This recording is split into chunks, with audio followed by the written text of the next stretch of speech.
ہمارے پاس جب لوگ آتے ہیں اور وہ داخل طریقت ہوتے ہیں تو ہم جو بنیادی چیزیں ان کو بتاتے ہیں تو ان میں سے ایک چیز یہ لازمی بتاتے ہیں کہ رزق پاک نہیں ہوگا تو باطن روشن نہیں ہوگا. یہ بنیادی بات ہے.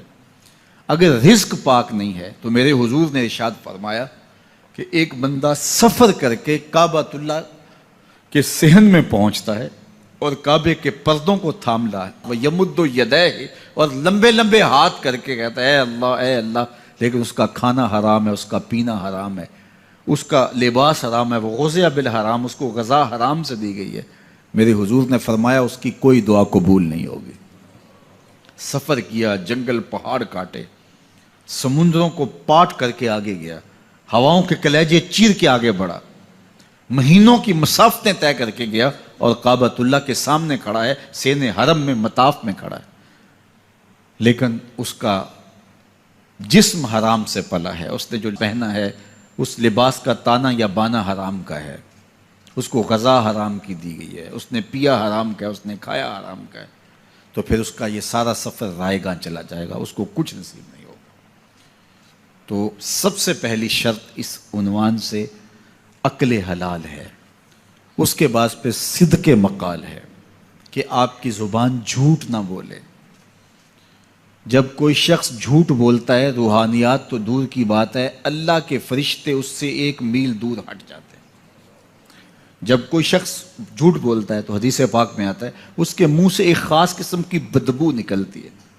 اس بدبو کو ہم نہیں سونگھ پاتے لیکن فرشتے سونگھ لیتے ہیں, چونکہ فرشتے انتہائی حساس مخلوق ہے, اور وہ جھوٹ کی وجہ سے نکلنے والی بدبو کو سونگھتے ہیں. اللہ نے حضرت امام اعظم امام ابو حنیفہ رضی اللہ تعالیٰ عنہ کو یہ بصیرت عطا کی تھی اور یہ باطنی نظر بخشی تھی کہ جب کوئی شخص وضو کرتا تھا تو اس کے وضو کے پانی سے پہچان لیتے تھے کہ یہ کس گناہ کا مجرم ہے. جب بندہ وضو کرتا ہے تو وضو سے ہاتھوں کے گناہ جھڑتے ہیں, منہ کے گناہ جھڑتے ہیں, تو وہ وضو کے پانی سے اس بات کو محسوس کرتے تھے.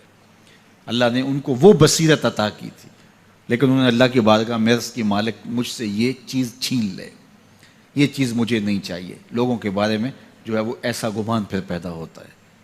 تو فرشتوں کو اللہ نے وہ حساس جو ہے وہ پاکیزہ وجود دیا, اور ان کی حس ایسی ہے کہ وہ بدبو جو انسان بولتا ہے اور لفظوں سے جو اثرات نکلتے ہیں وہ محسوس کرتے ہیں. تو جب کوئی شخص جھوٹ بولتا ہے تو اس کے جسم سے, اس کی زبان سے جھوٹ کے ساتھ بدبو نکلتی ہے. اللہ کے فرشتے 1 میل دور تک پیچھے ہٹ جاتے ہیں. تو مجھے بتائیے, جو شخص جھوٹ بولتا ہو کیا اسے کوئی روحانی مرتبہ مل سکتا ہے؟ یہ سوچا بھی نہیں جا سکتا, یہ امکانات سے ہی نہیں ہے. اللہ کے محبوب علیہ السلام سے پوچھا گیا کہ حضور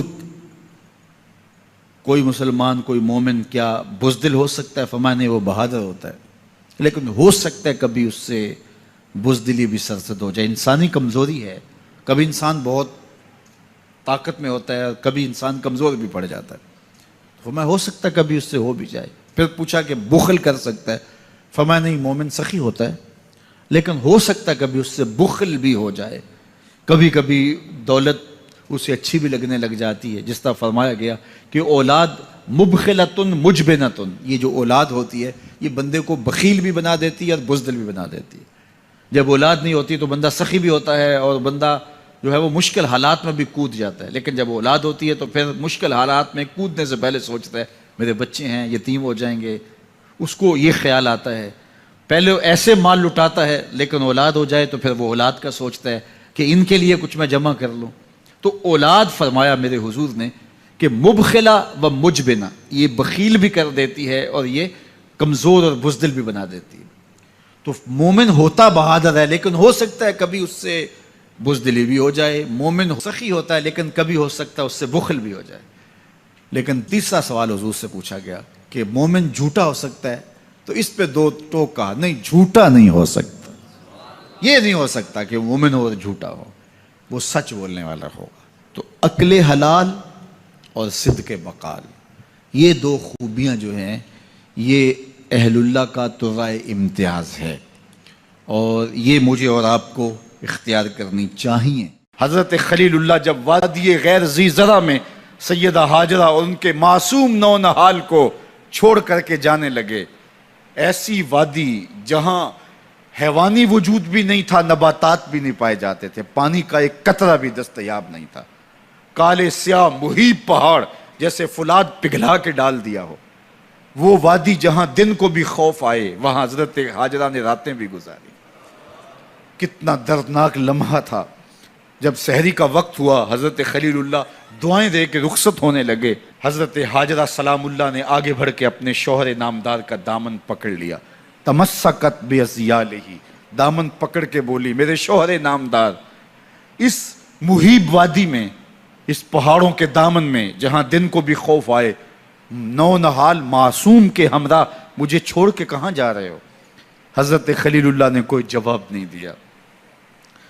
پھر قدم اٹھایا تو زوجہ نے پھر دامن پکڑا، پھر وہی سوال، پھر کوئی جواب نہیں آیا۔ تیسری مرتبہ دامن پکڑا، خلیل اللہ کی جانب سے کوئی جواب نہیں آیا، تو خاتون خود بولی، کیا اللہ کا حکم تو نہیں؟ تو حضرت خلیل اللہ نے کہا، نعم، ہاں اسی کا حکم ہے۔ حضرت ہاجرہ نے دامن چھوڑ دیا، کہا جائیے، خیر سے جائیے، اگر اس کا حکم ہے وہ ہمیں ضائع نہیں ہونے دے گا۔ جہاں دن نہیں گزارے جا سکتے تھے، پھر اس خاتون نے وہاں راتیں بھی کاٹی۔ وہ وادی جس میں وحشت بھی قدم رکھتی تھی ڈر ڈر کے، جہاں پھرتے تھے آوارہ تھپیڑے بادے سر سر کے، جہاں پر گھاس اگتی ہے، جہاں نہ پھول کھلتے ہیں، مگر وہ سرزمین ہے آسماں بھی جھک کے ملتے ہیں۔ اپنی پاک باز بیوی اور نونہال بیٹے کو چھوڑ کے حضرت خلیل اللہ دعائیں دے کے رخصت ہو گئے۔ تھوڑا سا توشہ تھا، 2-1 دن کے بعد ختم ہو گیا۔ پھر ماں کی چھاتی سے دودھ بھی خشک ہو گیا، نونہال پیاس سے تڑپنے لگا۔ ماں تو پھر ماں ہوتی ہے، تڑپتی ہوئی ممتا کا دل بے قرار ہوا۔ ایک پتھر کے سائے میں معصوم اسماعیل علیہ السلام کو لٹایا اور پانی کی تلاش میں جبل صفا پہ چڑھی۔ اطراف میں آسمانوں کی طرف دیکھا، کہیں کوئی پرندے اڑتے دکھائی دیں اور پانی کا نشان ملے اور میں وہاں سے بیٹے کے لیے 2 بوند لے آؤں، لیکن کچھ دکھائی نہیں دیا۔ تا حد نظر پھیلا ہوا آسمان ہی آسمان ہے اور پہاڑ ہی پہاڑ نیچے دکھائی دیتے ہیں۔ پھر مروہ پہ آئیں، درمیان میں نشیبی جگہ تھی، وہاں بیٹے کا من موہنا چہرہ دکھائی نہیں دیتا تھا، دوڑ کے گزری اور جا کے صفا پہ گھوم کے دیکھا، کچھ نظر نہیں آیا۔ ادھر بھی دیکھ لیا، ادھر بھی دیکھ لیا، لیکن ماں تھی۔ پھر دوبارہ صفا پہ آئی، صفا پہ دیکھا، کچھ دکھائی نہیں دیا۔ پھر تڑپ کے مروہ پہ آئیں، وہاں پھر دیکھا، کچھ دکھائی نہیں دیا۔ پھر صفا پہ آئی، کبھی صفا پہ کبھی مروہ پہ، تڑپتی ہوئی ماں کی ممتا، بے قرار دل، ادھر پانی کی پیاس سے تڑپتا ہوا معصوم اسماعیل پتھر کی اوٹ میں، درمیان سے ماں گزرتی ہے تو بھاگ کے گزرتی ہے کہ بیٹے کا من مونا چہرہ بھی نگاہوں کے سامنے رہے۔ ذرا منظر تو دیکھو کتنا دل آویز ہے۔ اللہ اکبر، سینوں میں پتے پانی ہو جائیں، پتھر بھی ہو تو پگھل جائے اس زہرہ گداز داستان سے، لیکن اللہ پر توکل اور ماں کی بے قراریاں، کبھی صفا پہ کبھی مروہ پہ، زبان پہ شکایت نہیں ہے۔ پھر جب مروہ پہ پہنچتی ہیں، 7 چکر مکمل ہو گئے، تو ادھر کیا دیکھا کہ معصوم اسماعیل ایڑیاں رگڑ رہا ہے۔ ماں کا دل ڈولنے لگا کہ بیٹا آخری لمحوں میں دوڑی کہ بیٹے کو جا کے اپنی چھاتی سے چمٹاؤں، ہو سکتا ہے 2 قطرے دودھ کے اس کی زندگی کی آس بندھا دیں۔ تو ماں دوڑتی ہوئی آئی، لیکن جب قریب آئی تو منظر بدلا ہوا تھا۔ معصوم کی ایڑیوں کے رگڑنے سے تازہ چشمہ پھوٹ رہا ہے، پانی ہے کہ بے قابو ہونا چاہ رہا ہے۔ آگے بڑھی، جلدی جلدی مٹی کی منڈھیری کرتے ہوئے کہا، زم زم، رک جا رک جا۔ اللہ اکبر۔ ہاجرہ سلام اللہ علیہا نے حضرت اسماعیل کی محبت اور اپنے رب پر توکل کی انوکھی اور البیلی داستان رقم کی۔ کہا، ہاجرہ تو نے بھی حد کر دی، لیکن قیامت تک تیری راہوں کو بھی جلوہ گاہ بنا دیں گے۔ یہاں نبی بھی دوڑیں گے، ولی بھی دوڑیں گے، غوث بھی دوڑیں گے، کتب اور ابدال بھی دوڑیں گے، شہنشاہ بھی دوڑیں گے، کج کلا بھی دوڑیں گے۔ یہ دوڑنا ہم عبادت بنا دیں گے، حتیٰ کہ امام الانبیاء بھی ان راہوں کی سائی کرتے رہے۔ عجیب رنگ، عجیب منظر اور عجیب کیف کا عالم۔ اچھا، یہاں رک کے ایک بات کرنا چاہوں گا، اگر آپ کی توجہ ہو، جہاں حضرت ہاجرہ دوڑیں اور ان کے مبارک قدم وہاں لگے اور لگ کے ہٹ گئے، عارضی نسبت ہے، مستقل نسبت نہیں ہے۔ جہاں ان کے قدم لگ کے ہٹ گئے وہ جگہ تو جلوہ گاہ بن گئی، اور جہاں حضور خود جلوہ فرما ہیں وہ گنبد خضرا جلوہ گاہ کیوں نہیں ہو سکتا ہے؟ اب یہ پانی جہاں حضرت اسماعیل کے قدم لگے، یہ پانی دنیا کا عظیم ترین پانی ہے، اور پھر اس کا پروٹوکول یہ ہے، اس کو کھڑے ہو کے پیا جاتا ہے۔ یار یہاں بھی رک کے ایک بات کہہ دوں، حضرت اسماعیل کے قدموں کو چھونے والے پانی کا پروٹوکول ہے کہ اس کے لیے کھڑے ہو جائیں، اور حضرت اسماعیل مسجد اقصیٰ میں جس کے پیچھے کھڑے ہو کے نماز پڑھتے ہیں اس امام کے لیے کھڑے ہو کے مصطفیٰ جان رحمت پہ لاکھوں سلام پڑھ لیں تو اس میں شرک کہاں سے آ جائے گا؟ تو یہ تکریم ہے، یہ عزت ہے اس پانی کی کہ اس نے حضرت ذبیح اللہ کے قدم چھوئے ہیں۔ تو یہ سارا حج اللہ اکبر ہمیں ہمارے ماضی سے جوڑتا ہے۔